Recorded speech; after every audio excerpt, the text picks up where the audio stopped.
नमस्कार, मैं हूं आपके साथ अली मतर। बुलेटिन में सबसे पहले रुक करते हैं एक बड़ी खबर की। राहुल गांधी के हरियाणा दौरे में बड़ा बदलाव हुआ है। एक दिन का होगा यह दौरा। आज कुरुक्षेत्र में राहुल गांधी पेवा से शुरू होकर पीपली में खत्म करेंगे रैली। 10 सितंबर को पीपली में ही हुआ था लाठीचार्ज। आपको बता दें, पंजाब के बाद कुरुक्षेत्र में किसानों से मिलेंगे राहुल गांधी।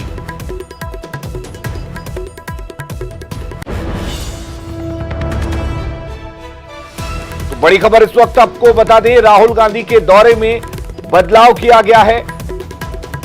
राहुल गांधी अब आपको बता दें, उनकी रैली जो है वो पीपली में खत्म होगी। दरअसल आज कुरुक्षेत्र में राहुल गांधी पेवा से रैली को शुरू करेंगे और पीपली में ये रैली खत्म होगी। एक दिन का ये दौरा होगा। हरियाणा के दौरे में ये बड़ा बदलाव किया गया है। आपको बता दें कि पहले ये दौरा कहीं और होना था, लेकिन आज कुरुक्षेत्र में राहुल गांधी पेवा से अपनी रैली को शुरू करेंगे। वहां से दौरे को शुरू करते हुए खत्म पीपली में करेंगे। 10 सितंबर को पीपली में लाठीचार्ज हुआ था और पंजाब के बाद कुरुक्षेत्र के किसानों से मिलकर राहुल गांधी उनका हाल जानेंगे। वो कृषि बिल को लेकर क्या कुछ सोचते हैं उनके बारे में जानेंगे और साथ ही कृषि बिल को लेकर किसानों में हुंकार भरेंगे। अंकित दुधानी हमारे साथ जुड़े हुए हैं। अंकित, क्या कुछ बदलाव किया गया है और हरियाणा के किसानों के लिए, हरियाणा में कांग्रेस में जान फूंकने के लिए राहुल की ये रैली कितनी अहम होगी? बिल्कुल अलीम, जो आज कार्यक्रम जो अभी तय हुआ है राहुल गांधी का, पहले 2 दिन का कार्यक्रम था और 3 जिलों के अंदर उनको जाना था।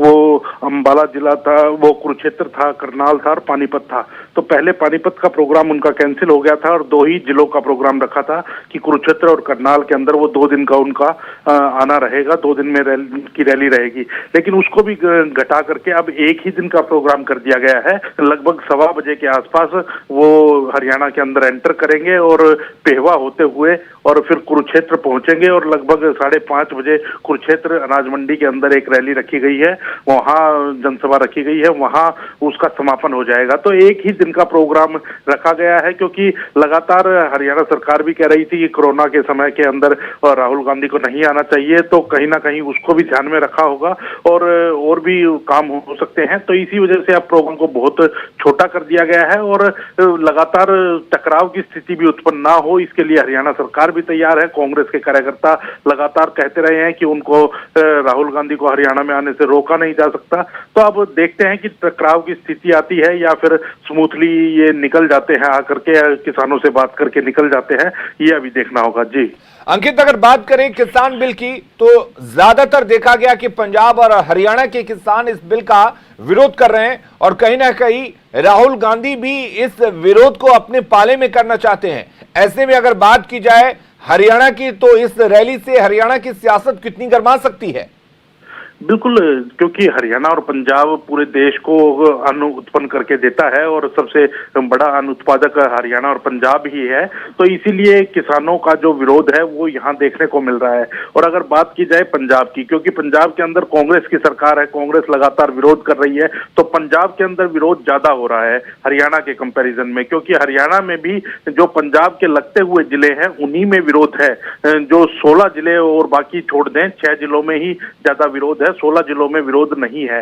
तो कहीं ना कहीं अब उसको भुनाने की कोशिश कांग्रेस पूरी तरह से कर रही है। और अभी हाल ही में बड़ौदा उपचुनाव है, 3 नवंबर को बड़ौदा में जो सीट खाली हो गई थी, विधायक एक्सपायर हो गए थे, तो उनका उपचुनाव है। तो उपचुनाव के अंदर भी इसका रिजल्ट देखने को मिलेगा कि हरियाणा में किस तरह का परिणाम आता है। बड़ौदा में सरकार के पक्ष में आता है या कांग्रेस जीतती है या दूसरी अन्य कोई पार्टी जीतती है, तो कहीं ना कहीं उसका प्रभाव जरूर दिखेगा। और लगातार सरकार भी और बीजेपी के नेता भी ये बात बताने में लगे हुए हैं कि ये जो 3 बिल हुए हैं, पास हुए हैं, कानून बन चुके हैं, तो ये कहीं ना कहीं किसानों के हित में है। लेकिन कांग्रेस कोई मौका नहीं छोड़ना चाहती इनको भुनाने की और कहीं ना कहीं राजनीति हावी है। जी चलिए, बहुत बहुत शुक्रिया अंकित आपका तमाम जानकारी देने के लिए। तो कृषि बिल पर राजनीति जोरों पर है और इसी राजनीति के लिए अब राहुल गांधी हरियाणा के दौरे पर रहेंगे। हालांकि ये दौरा एक दिन का कर दिया गया है, क्योंकि लगातार ये बात सामने आ रही थी कि कोरोना संकट है पूरे देश में। ऐसे में ये रैली करना कितना अहम होगा, क्या सही होगा, और इन्हीं तमाम चीजों को देखते हुए राहुल गांधी के इस दौरे में काफी बदलाव किया गया है।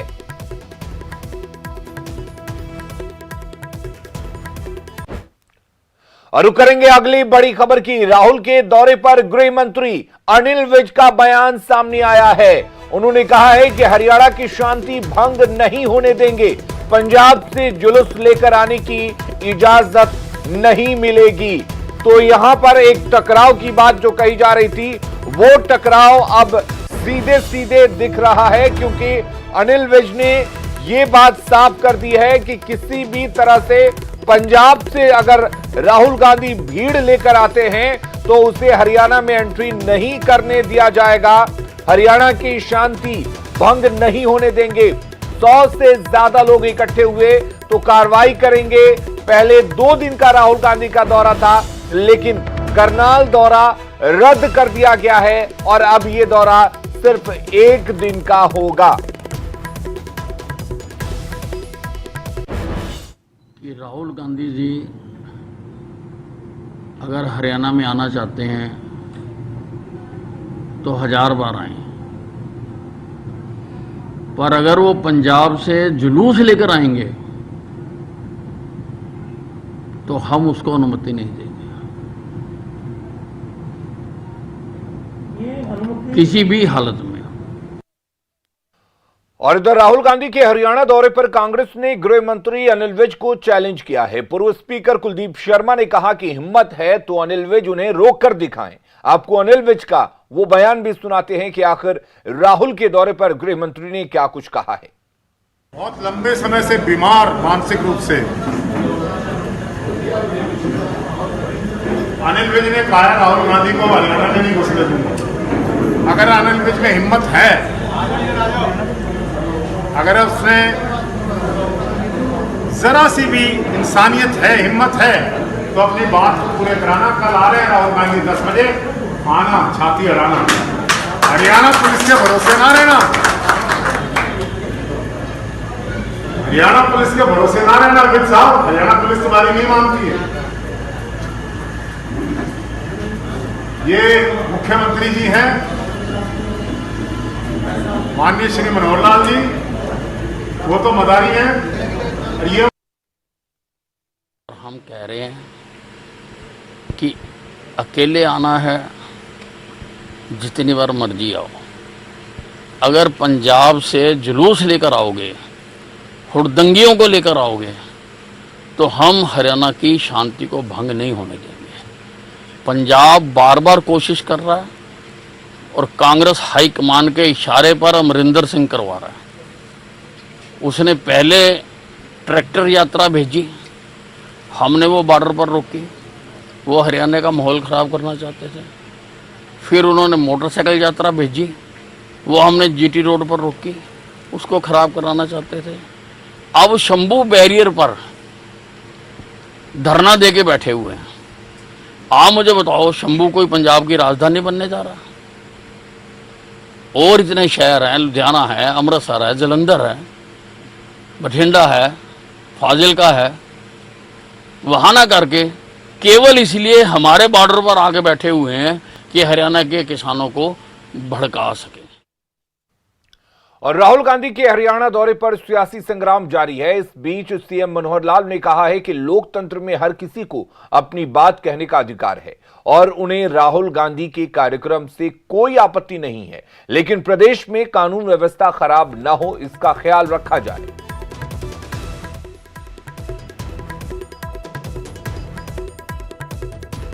डेमोक्रेसी में हर किसी को अपनी बात कहने का अधिकार है, हमें उसमें कोई आपत्ति नहीं है। केवल वातावरण को खराब ना करें और लॉ एंड ऑर्डर की स्थिति को अपने हाथ में न लें, तो हमको कोई आपत्ति नहीं इस प्रकार के। गृह मंत्री का बयान आया था कि उनको आने नहीं दिया जाएगा। ऐसा नहीं है, केवल अगर वो झुंड बना करके यानी पंजाब की ओर से कोई बड़ा प्रोसेशन लेकर के आएंगे तो वो नहीं, उनकी अपनी यात्रा है, वो हरियाणा के लोगों को साथ लेकर यात्रा करते हैं, तो हमको कोई आपत्ति नहीं। और बड़ी खबर का रुख कर लेते हैं। राहुल गांधी के पंजाब दौरे का तीसरा और आखिरी दिन है। आज पटियाला में जनसभा को संबोधित करेंगे राहुल गांधी। उनके साथ सीएम कैप्टन अमरिंदर सिंह, जाखड़ समेत कई दिग्गज नेता शामिल होंगे। कृषि कानून के खिलाफ कांग्रेस का हल्ला बोल लगातार जारी है और उसी के तहत राहुल गांधी आज इस रैली को संबोधित करेंगे। पंजाब के बाद राहुल गांधी हरियाणा में भी हुंकार भरेंगे। आज सुबह 11 बजे प्रेस कॉन्फ्रेंस करेंगे राहुल गांधी।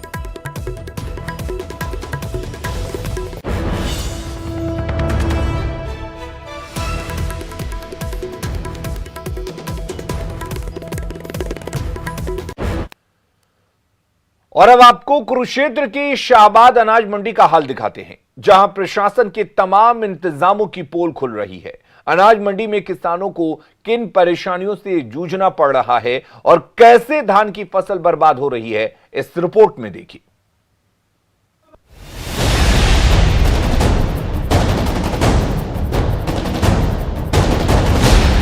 देश में किसानों के मुद्दे पर सियासी घमासान मचा है। दूसरी तरफ मंडियों का क्या हाल है, उसकी तस्वीर भी देख लीजिए।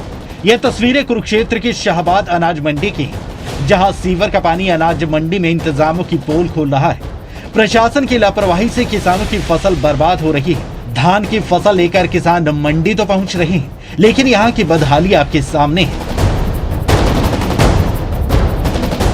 धान की फसल लेके आया तो आपकी जीरी बीज रही है? हाँ बीज रही है जी। तो इसके बारे में कोई अधिकारी आया? कोई नहीं आया जी। और कोई नहीं आया। कितने दिनों आप धान लेके आ रहे? 2 दिनों आया था जी, कल आया था। 2 दिनों धान की फसल लेके आ रहे? हाँ। तो यहाँ पर एक वो सीवरेज लीक हो रहा? हाँ जी। समस्या तो सारी जिमीदारों की सारी मंडी में हो रही है जी। इसकी समस्या तो बहुत बुरा हाल है। व्यापारी का भी माल डूब रहा है, किसानों का भी माल डूब रहा है। जो सुखाने वास्ते रखा है वो भी खत्म हो रहा है जी। ढेरियाँ भी देखो आप, पानी ऊपर जाके चढ़ रहा है जी। कोई पूछने वाला अभी तक नहीं आया जी हमारे को जी।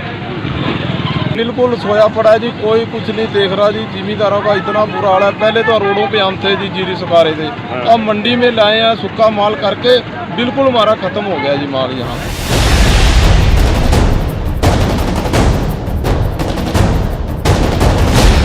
अनाज मंडी में सीवर का पानी जी का जंजाल बना हुआ है और ऐसा नहीं है कि मंडी प्रशासन को इसकी खबर नहीं है। किसानों की हर परेशानी से वाकिफ भी है, लेकिन सवाल है कि आखिर अनाज मंडी में सीवर के पानी से किसानों को निजात कब मिलेगी? मशीन हमारे को करनाल से बुलानी पड़ती है, तो मशीन हमारी आ गई है और हमने 2 कर्मचारी अपने प्रॉपर उनके साथ लगा दिए हैं। हर सीवर को हम प्रॉपर चेक करा रहे हैं कि कहाँ फॉल्ट है और कौन सा ब्लॉक होता है, जिसके कारण आज सुबह कई जगह थोड़ा बहुत मंडी में पानी भर गया और पता लगा कि भाई 1-2 किसान की जो फसल है या मतलब आड़ती के पास रखी थी बोरियो मंडल के, उसको भी थोड़ा बहुत पानी लगने की शिकायत आई है हमारे नॉलेज में सब कुछ। अनाज मंडी में बेहतर इंतजामों का दावा करने वाले अधिकारियों को कम से कम ये तस्वीर जरूर देखनी चाहिए। साथ ही उन सियासतदानों को भी अनाज मंडी की बदहाली देखनी चाहिए जो किसानों के मुद्दे पर सिर्फ सियासी रोटियां सेकते हैं। अशोक यादव, न्यूज़ 18, कुरुक्षेत्र। और बड़ी खबर का रुख कर लेते हैं। किसानों के आंदोलन पर सिरसा पुलिस पूरी तरह से अलर्ट मोड में है। आज सिरसा में किसानों का बड़ा आंदोलन होगा। डिप्टी सीएम दुष्यंत चौटाला के आवास का घेराव करेंगे किसान। ऊर्जा मंत्री रंजीत चौटाला के घर का भी घेराव किया जाएगा और इसी प्रदर्शन को देखते हुए पुलिस की 12 कंपनियां तैनात की गई हैं। साथ ही 10 डीएसपी, 30 इंस्पेक्टर के हाथों में सुरक्षा की कमान सौंपी गई है।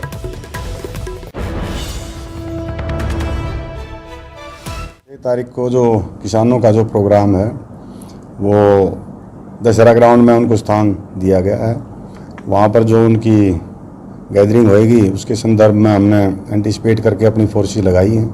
हमने इसमें एक लिखित प्रोग्राम भी जारी कर दिया है। हमारी लगभग 12 कंपनियां हमने इसमें तैनात की हैं, जिसमें बहुत सारे शहर में नाके भी होंगे ताकि शहर का ट्रैफिक भी सुचारू रूप से चलता रहे। ट्रैफिक के स्टाफ की अलग ड्यूटियाँ लगाई गई हैं और वैसे नाके जो कुछ बड़े कुछ छोटे इस तरह भी हमने नाकों में डिवाइड करके और अपनी ड्यूटियाँ लगाई हैं। हमारी तरफ से हमने अपनी तैयारियां जो है लगभग पूरी कर ली हैं और हमें उम्मीद है कि सब ठीक ठाक और अपनी शांति से ये प्रोग्राम हम इसको निपटाएंगे। और उधर मोगा में कृषि कानून के खिलाफ छठे दिन भी किसान रेलवे ट्रैक पर डटे हुए हैं। यहां तो किसानों ने अपने पशुओं को लेकर रेलवे ट्रैक पर बांध दिया है। आज और पशुओं को यहां बांधने की बात कही जा रही है। कृषि कानून के खिलाफ पंजाब में लगातार किसानों का प्रदर्शन चल रहा है और जगह किसानों ने रेलवे ट्रैक को जाम भी कर दिया है, लेकिन मोगा का प्रदर्शन अनोखा है। किसान विरोधी काले कानून ਨੂੰ ਲੈ ਕੇ लगातार किसान जथेबंदियां रेलवे ट्रैकों से डटियां हुई ने और रोष प्रदर्शन कर रही हैं कि कदों सरकारां दे कान तक जरूर रहेगी और ये काले कानून जिहड़े रद्द होणगे। अज 5वें दिन भी किसान है जिहड़े रेलवे ट्रैक ते डटे हुए ने। असीं मौजूद हां मोगा दे रेलवे स्टेशन ते। तुसीं देख सकदे हो पिछे भारी तादाद दे विच जिहड़े किसान है लगातार 5 दिनों तो इस रेलवे ट्रैक ते डटे हुए ने। किसान इत्थों तक मजबूर हो गए कि अपने घर के पशु है जिहड़े चाहे मझां चाहे गावां वो भी लिया के रेलवे ट्रैक ते बंद दित्तियां गईयां। प्रदर्शन कर रहे हैं और साफ तौर पर कहना है कि हुण मजबूर हो जाएंगे कि आपके घर के जिहड़े पशु है वो भी बेच देंगे। तुसीं देख सकते हो मेरे पिछे जिहड़े रेलवे ट्रैक के नाल है पशु जिहड़े वो बन्ने हुए ने संगलों के नाल इत्थे लैके आंदे ने। प्रदर्शन दे विच ये भी पशु नाल इत्थे लैके आउंदे ने और हज़ारां की तादाद दे विच जिहड़े किसान है वो अपने इस काले कानून नूं किसान विरोधी कानून नूं रद्द कराउण लई डटे हुए ने। तपदी धुप दे विच किसान मजबूर ने। आखिर किसान क्यों मजबूर होया इन्हां रेलवे ट्रैकों ते बहन लई? ਅੱਜ किसान 5वें दिन लगातार रेल रोकू प्रोग्राम ते बैठे है और किसान मजबूर होया पिया है। जिन्ना चेरे काले कानून वापस नहीं ले जाते मोदी सरकार वालों ये धरना लगातार चलता रहूगा। असी मजबूर होए कि किसान तुहाडे सामने अपने पशु भी लिया के इन्होंने गड्डी दीयां लाइनां ते बन लिया और तंबू भी कल नूं लगन जा रहे हैं क्योंकि साडे कोले होर कोई राह ही नहीं रह गया। असी जिहड़े घर दा वेखो असी सारा दिन इत्थे बैठे रहंदे पशु साडे घरे हुंदे आ असी इत्थे हुण हार के पशु भी लिया के बन लिया। अज असी ये सोचा भी अज 5 दिन हो गए ने ते क्यों ना अपने घरों के विचों जिथे साडियां माइयां साडियां धीआं उत्थे पट्ठे पा रहीआं ने इन्हां पशुओं नूं भी इत्थे लिया के बन्निया जावे कि आउण वाले समय दे विच कल्ले पशु ही नहीं इत्थे सारे ट्रैक दे उपर असी तंबू लावांगे अपने घर बनावांगे ते आउण वाले समय दे विच इत्थे ही पशु बन के इत्थे ही दुध चो के ते चाह बना के जिहड़ी आपदी पीवांगे ते इत्थे ही दुध बेचना शुरू करांगे। इत्थे चुल्हे इत्थे बड़ा कुछ होगा। इस संघर्ष नूं इन्ना तिखा करांगे कि मोदी नूं इन्ना हिटलर नूं मजबूर करांगे कि वो कन्नां दे विचों धुआं कढा के छड्डांगे। किसान एकता जिंदाबाद। तो एक तरफ पंजाब में जहां किसान रेलवे ट्रैक पर डटे हुए हैं तो वहीं जगह जगह सड़कों पर उतरकर विरोध प्रदर्शन भी कर रहे हैं। बठिंडा में किसानों ने अर्धनग्न होकर विरोध प्रदर्शन किया तो वहीं आपको दूसरी तस्वीर हम रोपड़ की दिखा रहे हैं जहां रेलवे ट्रैक पर किसानों का आंदोलन जारी है। रेलवे ट्रैक को पूरी तरह से जाम कर दिया गया है।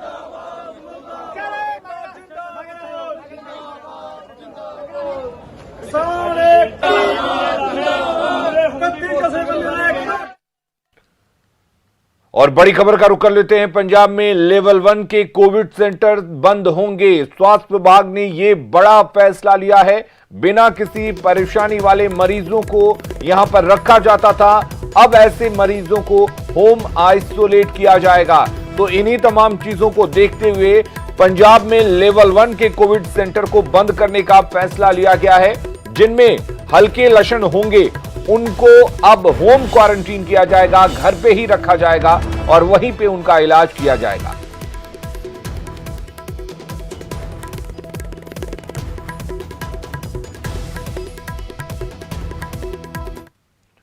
और इसी बीच पंजाब में कोरोना के 1062 नए केस सामने आए हैं। पिछले 24 घंटों में 38 मरीजों के मौत की भी खबर है। पंजाब में अब तक 3641 लोगों की जान जा चुकी है कोरोना से।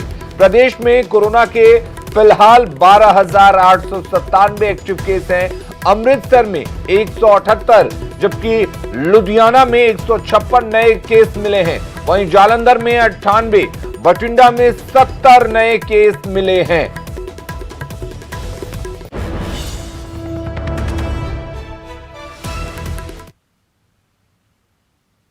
और बात हरियाणा की करें तो हरियाणा में कोरोना के 1031 नए केस सामने आए हैं। 21 मौतें हुई हैं। 1,34,000 के पार पहुंच चुका है कुल आंकड़ा। अब तक 1491 मरीजों की मौत भी हो चुकी है। आपको बता दें कि 11,822 एक्टिव केस हैं अभी।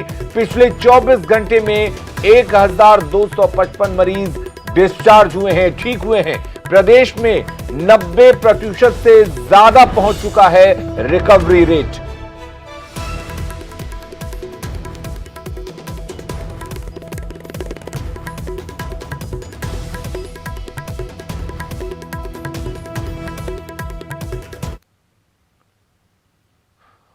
और फिलहाल के लिए इस बुलेटिन में इतना ही, लेकिन खबरों का सिलसिला लगातार जारी है। बने रहिए हमारे साथ।